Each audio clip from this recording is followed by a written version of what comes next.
My today's video is all about what I ate at Mermaid Beach Resort. So let's start my vlog. আমরা check in করার পর breakfast শেষ করে আমরা পুলে নেমে গিয়েছিলাম। সো পুলে আমরা আমাদের সুইমিং শেষ করে ভাবলাম যে এখন লাঞ্চে যাব।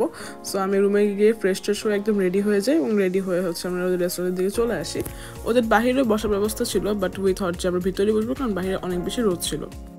তাই আমরা রেস্টুরেন্টের ভিতরে চলে যাই, আর যাওয়ার পরে ওরা আমাদেরকে মেনু সার্ভ করে। তো ওদের এটা হচ্ছে ড্রিঙ্কস অ্যান্ড ডেজার্টের মেনু, আর ওদের একটা ভাত ভর্তার প্ল্যাটার টাইপের ছিল, ওগুলো আমরা নিয়ে নেই because I am not that kind of Bangali food person. যাই হোক, এরপরে আমরা ওদের দুটো রাইস মিল অর্ডার করে দিই, অ্যান্ড এটা হচ্ছে ওদের ফুল রেস্টুরেন্ট। আমার কাছে ওদের রেস্টুরেন্টের এনভায়রনমেন্টটা অনেক বেশি ভালো লেগেছে।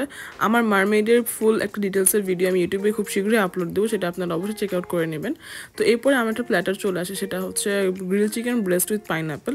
এখানে গ্রিল চিকেনের উপরে একটা হচ্ছে পাইনঅ্যাপেল দিয়ে তার উপরে চিজ দিয়ে বেক করা থাকে, আর সাথে ম্যাশ পটেটো ভেজিটেবলস থাকে। এটা আমার কাছে খুব ভালো লেগেছে কারণ পাইনঅ্যাপেলের কারণে ট্যাঙ্গি ফ্লেভার আসতেছিল, আর আমার চিজ আর চিকেন দুটোই খুব পছন্দ। আর ওদের ম্যাশ পটেটোর কথা বলতেই হবে, এটা অনেক ক্রিমি ছিল আর কোনো লাঞ্চ ছিল না, মানে খুব সুন্দর করে বানানো ছিল এটা। Then I liked it. এরপরে আমি নিয়ে হচ্ছে স্পাইসি থাই বেসিল একটা প্ল্যাটার, যেটা প্রাইস ছিল হচ্ছে 950 টাকা। এটা খুবই অ্যাভারেজ ছিল, রাইসটাও খুবই অ্যাভারেজ ছিল, আর সঙ্গে চিকেনের কারিটা এটা খুবই অ্যাভারেজ ছিল। এটার প্রাইস খুব বেশি মনে হয়েছে আমার কাছে। তো এরপরে চলে যাই আমি সানসেট এনজয় করতে, অ্যান্ড ওদের প্রাইভেট বিচে জাস্ট আমরা ছাড়া কেউ ছিল না।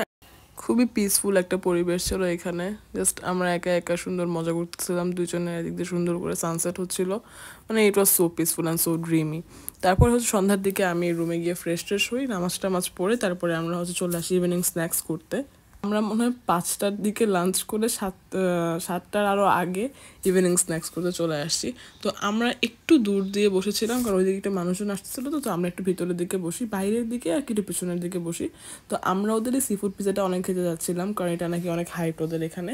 So we wanted to try that, and দেখতে পাচ্ছি পিজাটা অনেক বেশি সুন্দর, অ্যান্ড সি ফুডের পুরা হচ্ছে ওভারলোড।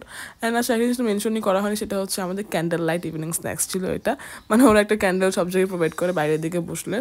তো এই দেখো পিজাটা একদম অনেক বেশি চিজি, এটা টপিংসে ছিল প্রনস, স্কুইড, ক্র্যাব এইসব কিছু। আর ওরা ক্লেম করতেছে এটার সাথে নাকি ভেটকি মাছও ওরা অ্যাড করে। তো যাই হোক, তারপরে আমরা এটা ট্রাই করি, এটা আমাদের কাছে খুবই মজা লেগেছিলো। মানে বেসিক্যালি আমার পিৎজা খুব পছন্দ আর চিজও অনেক পছন্দ, সো এরকম cheesy pizza with sea food আমার খুব বেশি পছন্দ। So I like it so much. ওদের এই সসটা দেখে তো আমার কাছে বেশি মজা লাগতেছিল। তো এরপরে হচ্ছে আমরা আস্তে আস্তে রুমের দিকে চলে আসি। রুমে এসে ভাবলাম যে না, এবার ওদের চা কফিগুলো খাওয়া দরকার, বাট ওরা আমাকে সুগার ক্রিম আর সব দিয়েছে, বাট কোনো কফি দেয়নি। সো আমি যে কিছু আমা কফি নিয়ে গিয়েছিলাম সেগুলো আমি বানিয়ে খাচ্ছিলাম। সো আমি এখানে কফি চাচাগুলোর সাথে কিছু ক্রিমার অ্যাড করে দিচ্ছিলাম।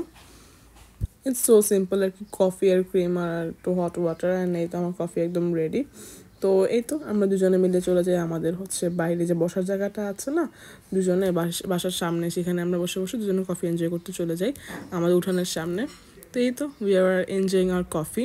তারপরে এত কিছু খাওয়ার পর আমাদের রাত্রেবেলা খাওয়ার কোনো জায়গায় ছিল না পেটে। সো আমরা ভাবলাম যে না, রুম সার্ভিসে একটু ফ্রেঞ্চ ফ্রাই অর্ডার করি, আমরা হচ্ছে মুভি দেখতে দেখতে ফ্রেঞ্চ ফ্রাইটা খাবো। আর হচ্ছে আমি এরকম জুস নিয়ে আসছিলাম, জুসটা খাচ্ছিলাম। আর এই ফ্রেঞ্চ ফ্রাই প্রাইস পড়েছে আমার 400 টাকা। তো এই তো আমি আমার ফেভারিট মুভিটা দেখতে দেখতে আমার মারমেডের এই ভিডিওটা শেষ করতেছি। আল্লাহ হাফিজ গাইস।